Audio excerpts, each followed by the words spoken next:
Jammu Kashmir BJP के सदर रविंद्र रैना ने शहीद मसरूर वानी के अहल खाना से मुलाकात की। उन्होंने शहीद के अहल खाना से ताज़ियत की और ढार्स भी बांधी। रविंद्र रैना ने कहा कि इंसानियत का कत्ल हुआ है, ये कश्मीरियत का कत्ल हुआ है। उन्होंने कहा कि मसरूर अहमद ने किसी का क्या बुरा किया था, जिन्होंने भी ये किया उन्होंने बहुत बड़ा गुनाह किया है। आपको बता दें कि अक्टूबर माह में श्रीनगर में दहशतगर्दाना हमले में मसरूर अहमद वानी जख्मी हुए थे और कल रात दिल्ली में उन्होंने आखिरी सांस ली। मसरूर वानी को इलाज के लिए एम्स नई दिल्ली में दाखिल कराया गया था। दुश्मनों ने, कश्मीरियों के दुश्मनों ने, इंसानियत के दुश्मनों ने बहुत बड़ा जुल्म किया है।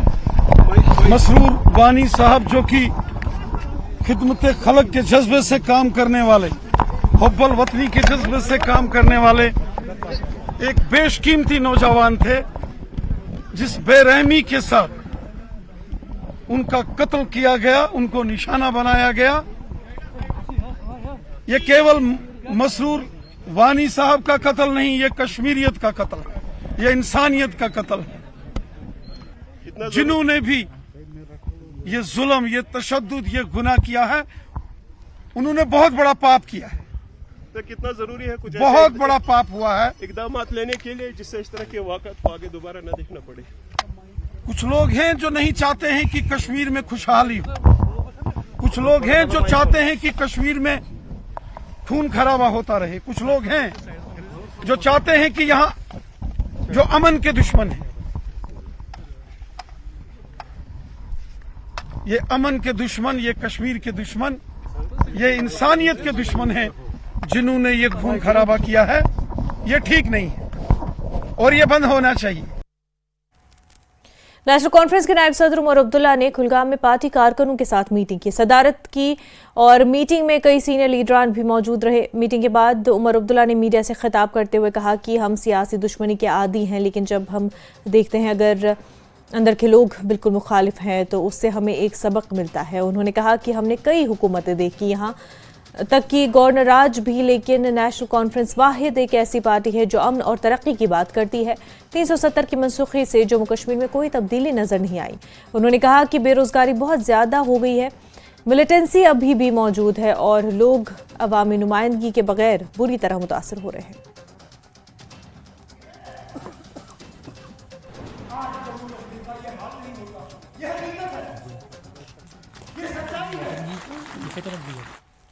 Nearing its end, and one person who has stood by the Supreme Court, and from day one, when he came out from detention, he said that the National Conference will take a legal route, and that should be the way forward. I have with me Mr. Umar Abdullah, who has been advocating a legal route.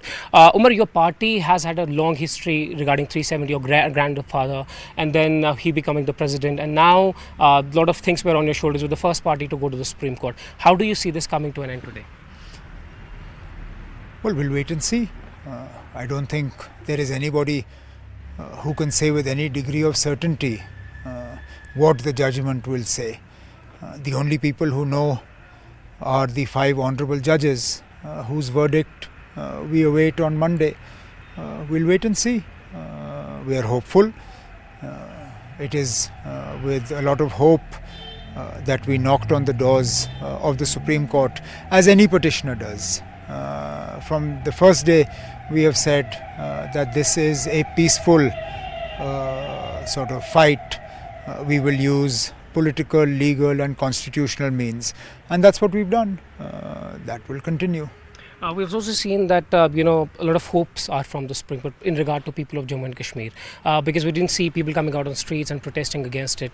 You from the day one said ask people to stay indoor and hold their bars behind, and then look at the Supreme Court as the final verdict will come from there. As you said that we don't know what will be the decision of the Supreme Court, but as a party, what do you think should be the further course after the Supreme Court?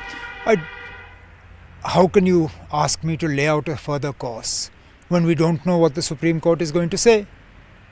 Let the verdict come, then we will look at the verdict and then we'll decide if a further course of action is necessary, and if it is, what that should be.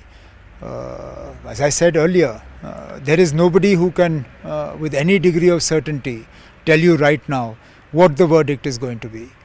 we'll wait and see. As far as adopting peaceful means or not coming out on the streets, that was not something Kashmiris did because I asked them to do it. In fact, I was locked up long before any of us could make an appeal. That was something Kashmiris did of their own accord, and rightly so.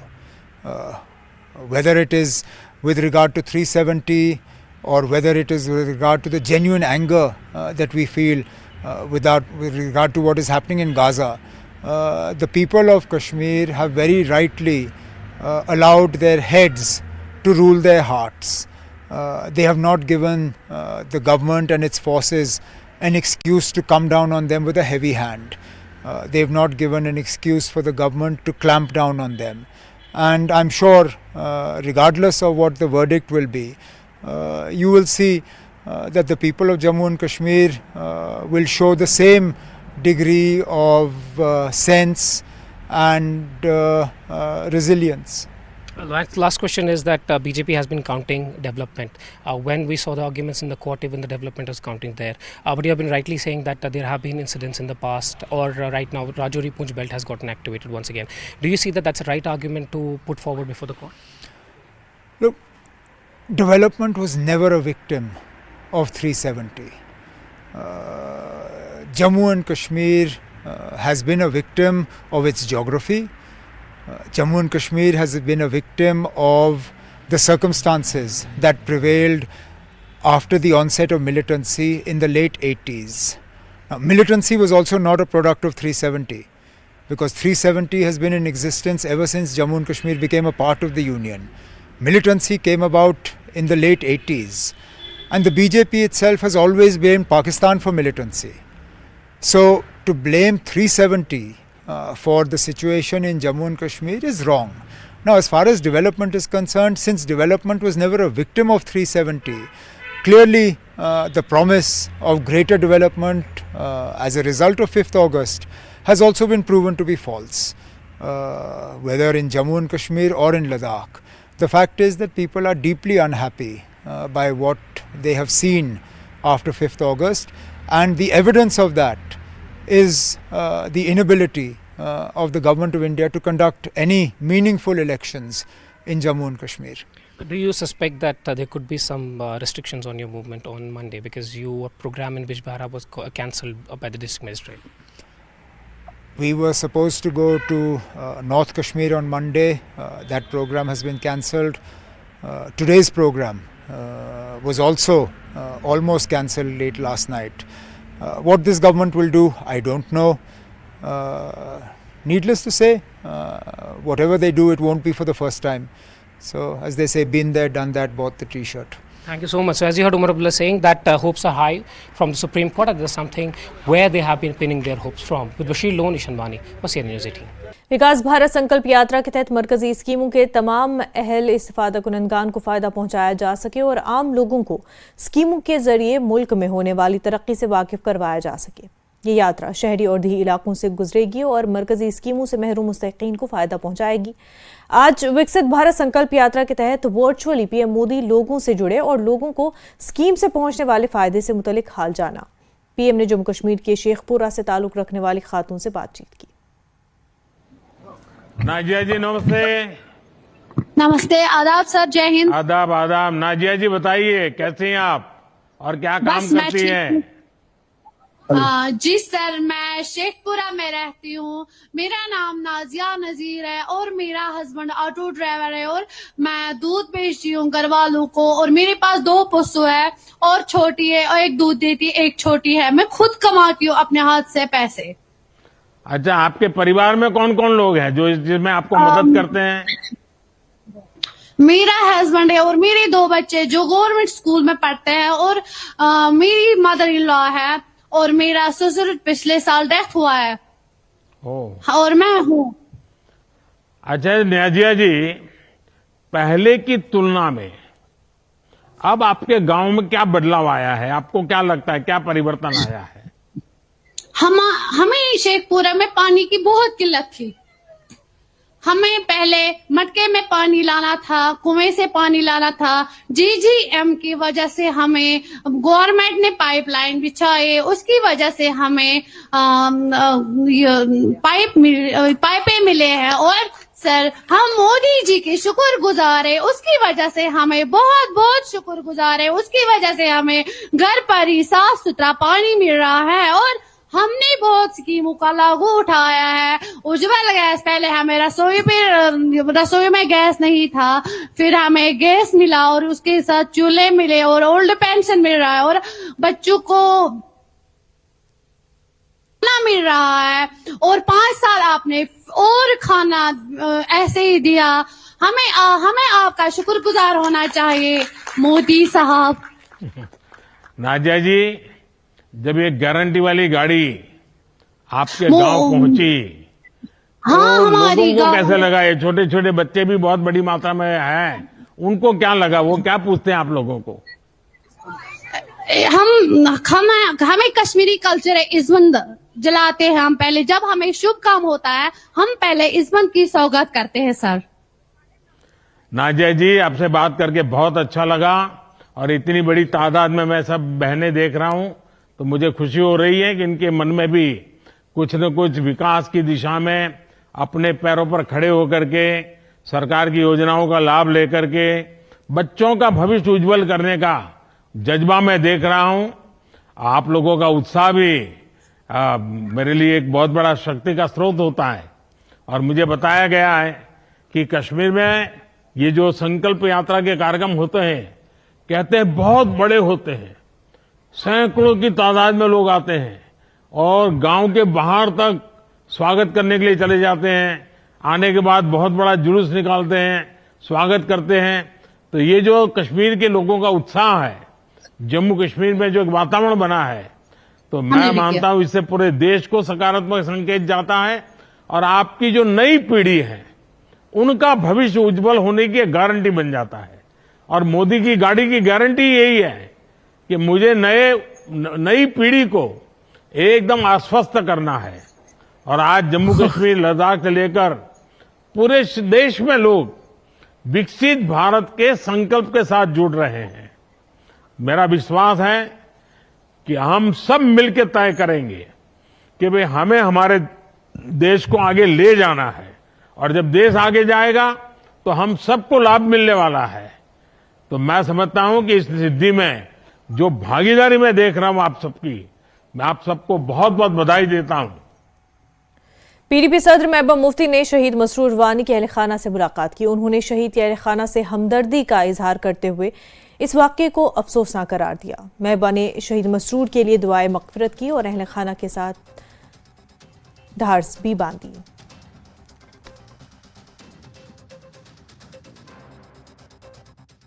रोज रोज ये तो हो गया, जवान बच्चा है, शहीद हो गया, और क्या बोले हम।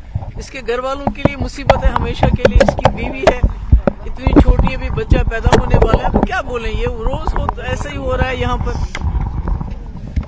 रोज जवान शहीद हो रहे हैं और मरकजी सरकार टस से मस नहीं होती, कहती है यहाँ कोई कोलेटरल डैमेज नहीं है, यहाँ कोई नुकसान नहीं है। तो इससे बड़ा नुकसान क्या हो सकता है हम जम्मू कश्मीर के लोगों का।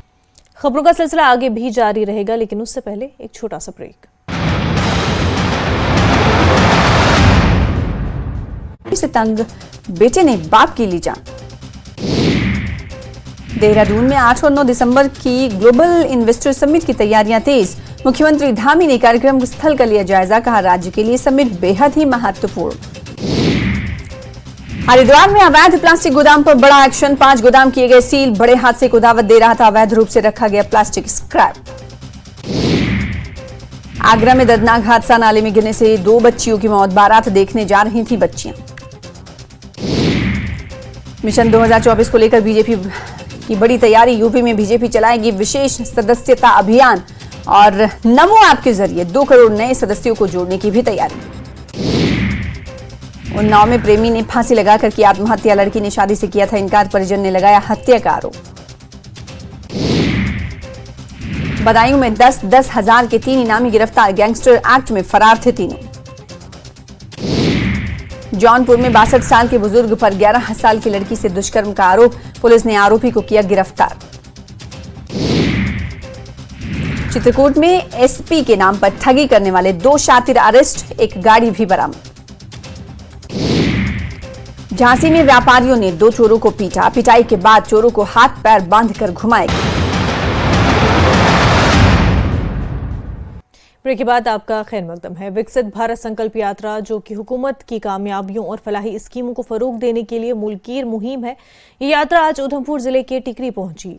इस तकरीब में मरकजी वजीर doctor Jitendra Singh, deputy commissioner Udhampur S Rai, SSP Udhampur, जिला इंतजामिया और मुख्तलिफ महकमों के सीनियर अफसरान ने शिरकत की।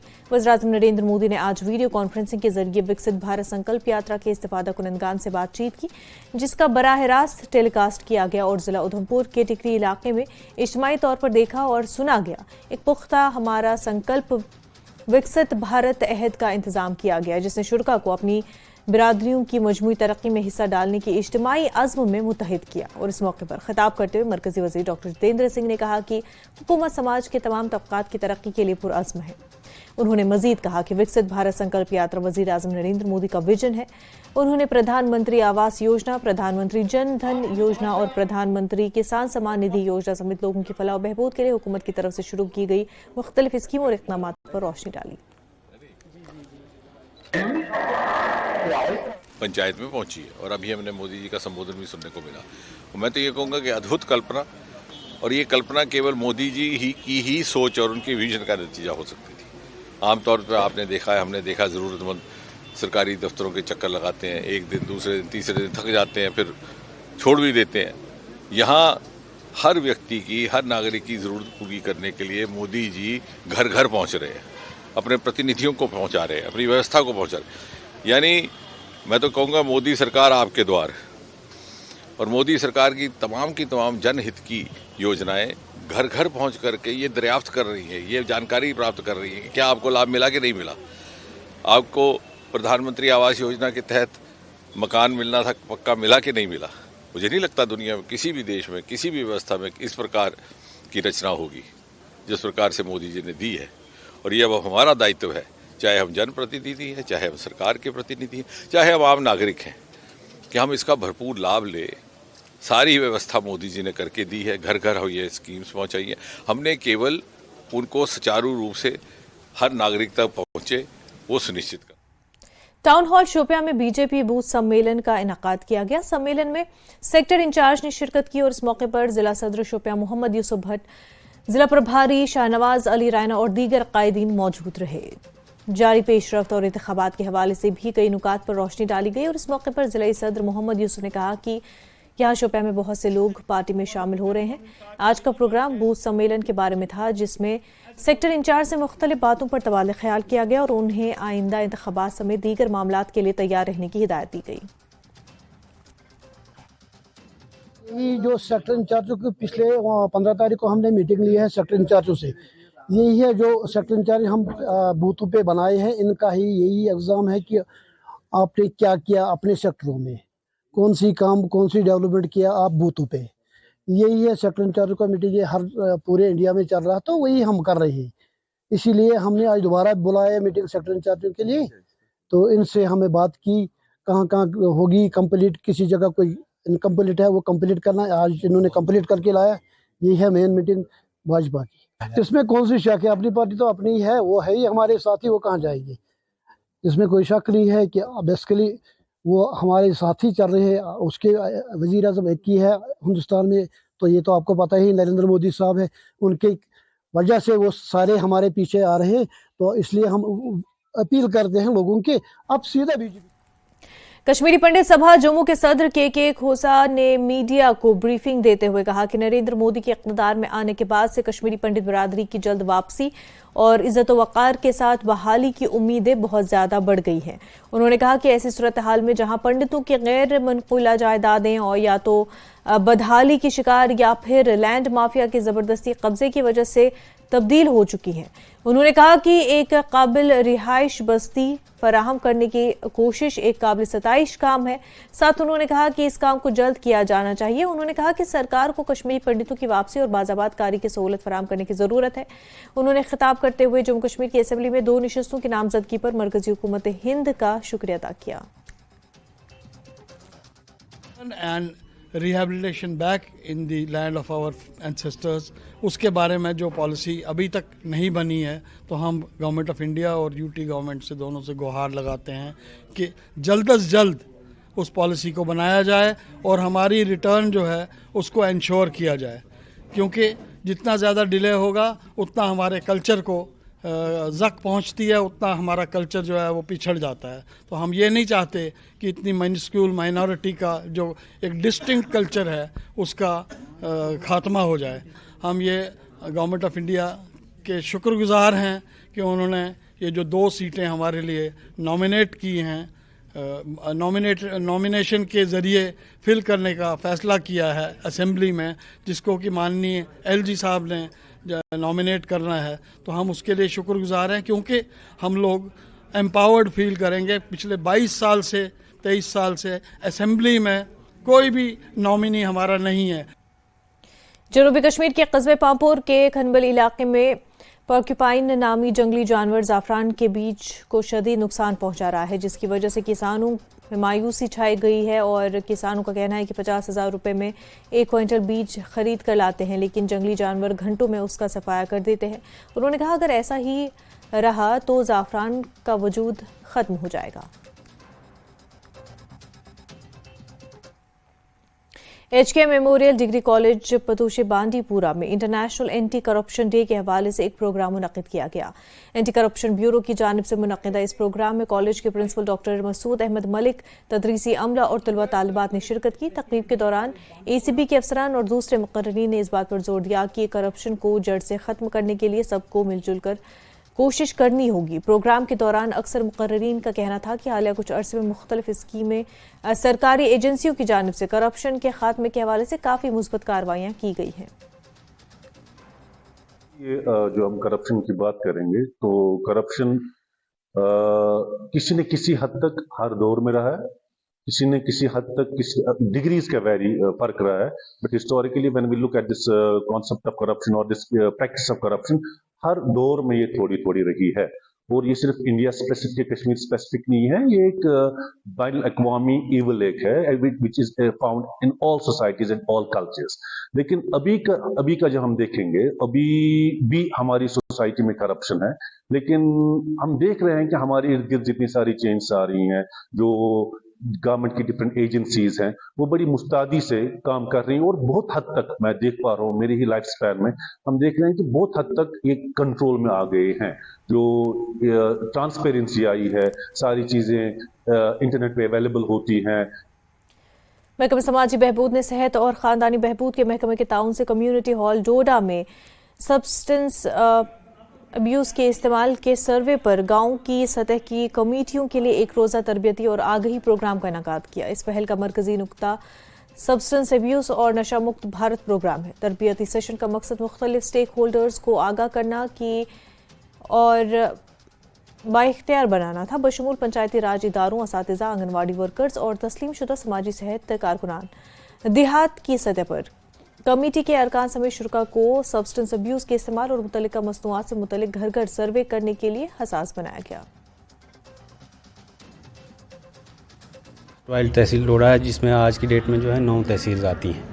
उनके लिए जो है ये सब्सटेंस अब्यूज़र्स जितने भी हैं विलेजेस में, उनका एक सर्वे किया जा रहा है। तो उसी के रिलेटेड जो है आज ये ट्रेनिंग प्रोग्राम जो है यहाँ पर रखा गया है। जो हमारे फ्रंटलाइन वर्कर्स हैं, जैसे ये टीचर्स हो गए, आंगनवाड़ी वर्कर्स हो गई, आशा वर्कर्स हो गई, नंबरदार्स हो गए या पुलिस के अधिकारी हो गए, इन सब को जो है आज की जो है एक कैपेसिटी बिल्डिंग जो है इनका किया जाएगा।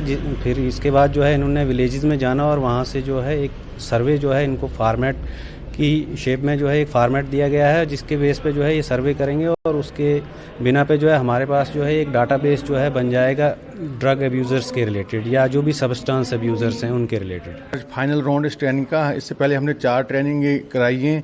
तो इस ट्रेनिंग में जो है इंटर सेक्टोरल डिपार्टमेंट की ट्रेनिंग, इसमें हेल्थ है, सोशल वेलफेयर है, एजुकेशन है, पुलिस है, ये सारा मिलकर जो है सब्सटेंस अब्यूज़ के जो अब यहाँ पे जो आप देखे जाएंगे कि ड्रग एडिक्ट जितने भी यहाँ नौजवान यूथ हैं 10 से 70 साल तक जितने भी एज ग्रुप के हैं, वो हम एक सर्वे कर रहे हैं। एक सर्वे हो रही है कि हाँ, इससे हमको पता चलेगा कि प्रिवलेंस रेट कितना है पूरे डिस्ट्रिक्ट में। तो वो उसी के रिगार्डिंग यहाँ पे आज पूरे जो आंगनवाड़ी फ्रंटलाइन वर्कर हमारे हैं, जो आंगनवाड़ी वर्कर, आशा तमाशाज हैं, टीचर्स हैं, उनको हम ट्रेन कर रहे हैं। ये जो रिपोर्ट जो हम जो है मास्टर ट्रेनर जो हैं 4 जो हैं, तो ये रिपोर्ट जो है सोशल वेलफेयर डिपार्टमेंट ये सबमिट करेंगे। उसके बाद फर्दर रिसर्चेज होंगी, क्या जो फर्दर सबमिट करेंगे और इस पर रिसर्च हो।